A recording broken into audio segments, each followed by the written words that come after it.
Alright, so at what age are we considered adults? Many of you would believe at 18, but I beg to differ. Although we are given all the responsibilities and rights of an adult, we still can't drink. And how unfair is that? The majority of age in the United States is 18, and that gives us the right to legally vote, marry, serve in the armed forces, and possibly die for our country. But the only exception to that is we can't even purchase or drink alcohol. This is inconsistent with the United States motto of liberty, which means everyone is equal, but obviously we're not equal. We can't drink. It should be lowered for the betterment of society because it would make us all happier, but I guess they don't want that. Today I'm going to talk to you guys about why it should be lowered and how we should go about lowering the drinking age from 21 to 18. The age right now currently is 21, but underage drinking occurs all across the country. We probably all played on that table.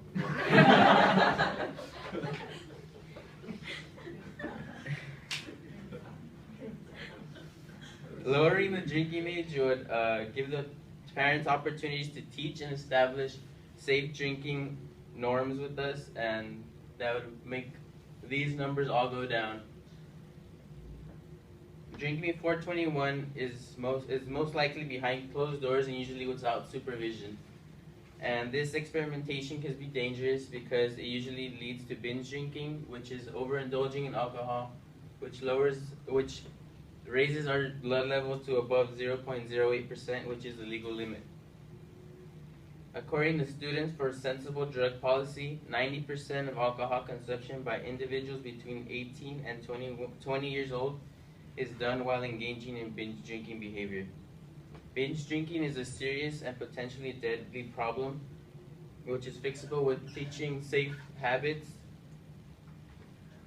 And according to the National Institute on Alcohol Abuse and Alcoholism, more than 188,000 people under age of 21 visited an emergency room for alcohol-related injuries in 2008. By now allowing parents to teach and practice safe drinking behaviors, we're creating a dangerous society in which kids are forced to do it without supervision and experiment and usually get blackout drunk. Deaths are not the only consequence of unsupervised drinking behavior. According to the National Institute on Alcohol Abuse and Alcoholism, youth who drink are more likely to carry out or be the victim of a physical or sexual abuse.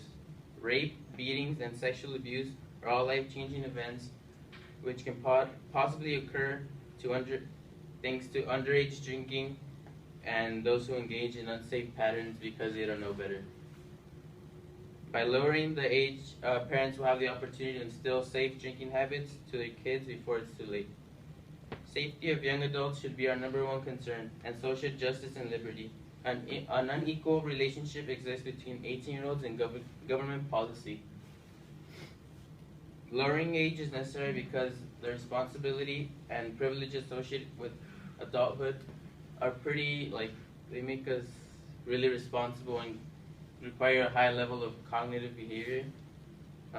The Libertarian Party of Minnesota states that turning 18 provides a person the rights and responsibilities of adulthood to vote, get married, enter into contracts, serve on juries, join the military, fight in wars, and be prosecuted as adults. Turning 18 not only gives you the privileges of voting, but it also gives you responsibility such as deciding the fate of murderers or anyone else standing on trial.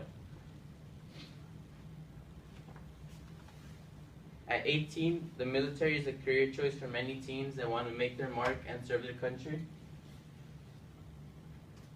The privilege to serve and represent the country is a big risk which can end someone's life. It's irrational and hard to believe that someone can risk their life and potentially die for thousands but can't even buy a beer or drink it in public.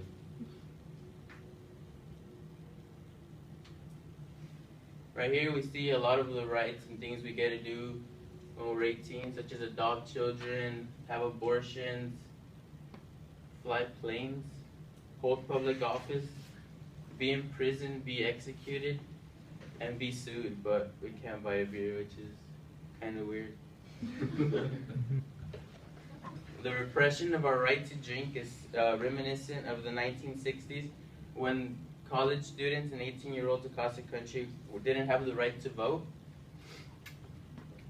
Eventually, the 26th Amendment was passed, and we got the right to vote, but why hasn't the drinking age been dropped?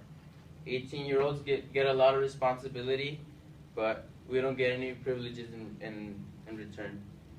An unequal and safer society should be the goal of an equal and safe society should be the goal of everyone, and by lowering the drinking age, we can have justice and equality as well as a safer society. So I talked about why we should lower it. Now I'm going to give you on how we should lower it.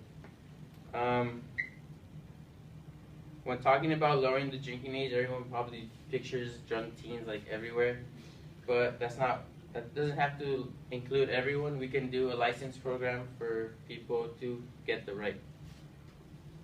Licenses are a great way to establish regularities and set limits and consequences for any crime. As John McCardle said, he was a president of Middlebury College. He said, "I think the analogy is driver's ed. Driver's ed works because there's a generally agreed upon curriculum, a partnership between the family and the government, and because there's an incentive at the end in form of a license." So if we created a licensing program for the right to drink, we would have a program where kids had to be educated in how to act, where to drink, how to go about it, and that would make a safer society. The current drinking age is unfair and potentially dangerous. Laws that create unsafe habits and should be lowered by creating a license program to ensure proper usage.